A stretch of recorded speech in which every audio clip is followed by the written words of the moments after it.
ये रिक है। आज वो शूट नहीं करना चाहता था पर आपने फिर प्लेट बाया। वो अपने अपार्टमेंट में उठता है और तुरंत महसूस करता है कि कुछ गलत है। बहुत शांत, बहुत खाली। फ़ोन काम नहीं कर रहा, इंटरनेट नहीं चल रहा, बाहर कोई गाड़ी नहीं, जबकि सुबह का पीक आवर होना चाहिए।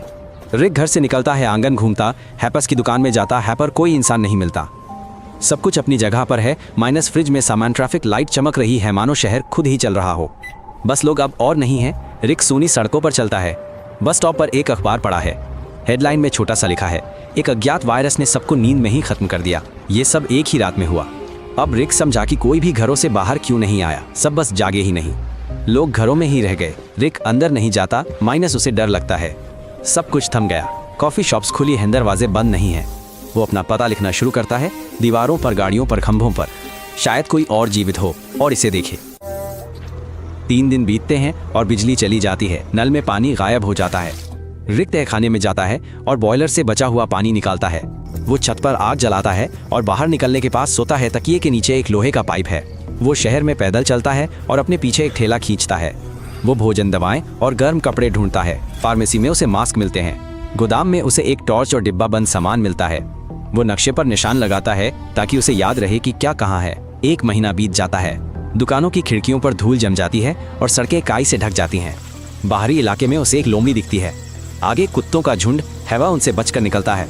डर भी चला गया है पर बोरियत है, क्योंकि बात करने वाला कोई नहीं है। एक दिन रिक एक टूटी दुकान से एक पुतला बाहर निकालता है। उसे घर ले जाकर सोफे पर बैठाता है। वो संगीत बजाता है और सामने एक खाली कटोरी में सूप डालता है। वो जवाब की उम्मीद नहीं करता, बस चाहता है कि कोई उसके बगल में बैठा हो। 6 महीने बीत जाते हैं। रिक एक शानदार घर में रहता है जहां पैनोरामिक खिड़कियां और छत है। सभी घर खाली थे, उसने ये वाला चुना। उसे अब किसी के घुसने या दरवाजा खटखटाने का डर नहीं है। ईंधन अनंत नहीं, हाँ, पर एक व्यक्ति के लिए एक टंकी भी बहुत चलती है। रिक एसयूवी से घूमता है।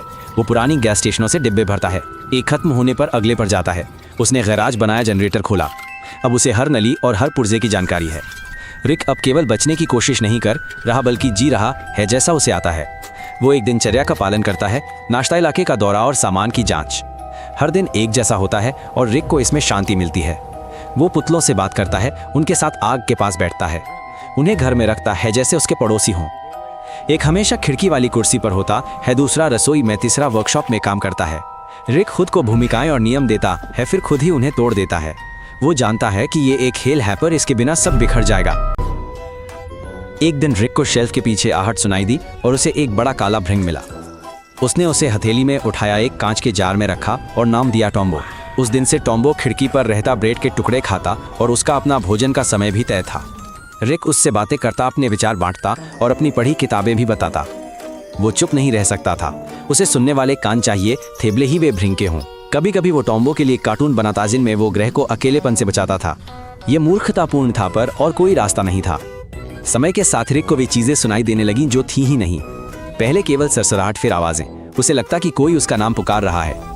रिक खाली घर में चलता और एक काल्पनिक साथी को पुकारता, मानो कोई जवाब देगा।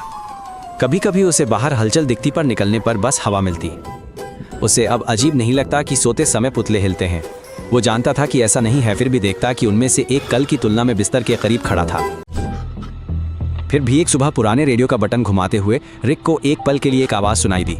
शोर के बीच एक छोटी पंक्ति थी, मैं सैंडी हूँ, मैं ऑस्ट्रेलिया में हूँ। ये एक महिला की आवाज़ थी, डरी हुई पर जिंदा। रिक थम गया और आवाज़ उतनी ही तेजी से गायब हो गई जितनी तेजी से आई थी। रिक देर तक रेडियो के सामने बैठा रहा, उसे बंद किए बिना, नजरें हटाए बिना। वो नहीं जानता था कि ये कोई गड़बड़ थी या नहीं, पर अब वो इसके बारे में सोचे बिना नहीं रह सकता। वो पुराने नक्शे निकालता है, ये एक संभावित रास्ता चुनता है। एक बंद घाट पर देखी याट को ठीक करता है। वो इंजन की जांच करता है, स्तर भरता है, पानी और दवाएं इकट्ठा करता है। वो टॉम्बो को एक जार में और कई हफ्तों का खाना पैक करता है। वो नहीं जानता कि उसे ऑस्ट्रेलिया मिलेगा या नहीं, कोई वहाँ होगा या नहीं। शायद वो खुले समुद्र में अकेला ही खो जाए, पर इस दुनिया में उसके पास अब कोई दूसरा अर्थ नहीं है। वो भोर में रवाना होता है, धीरे धीरे, बिना संगीत, बिना किसी विदाई के, बस उस दिशा में चला जाता है जहाँ जीवन हो सकता है। आज उसमें एक कदम उठाने की हिम्मत थी। चैनल को सब्सक्राइब करके उसे सपोर्ट करें।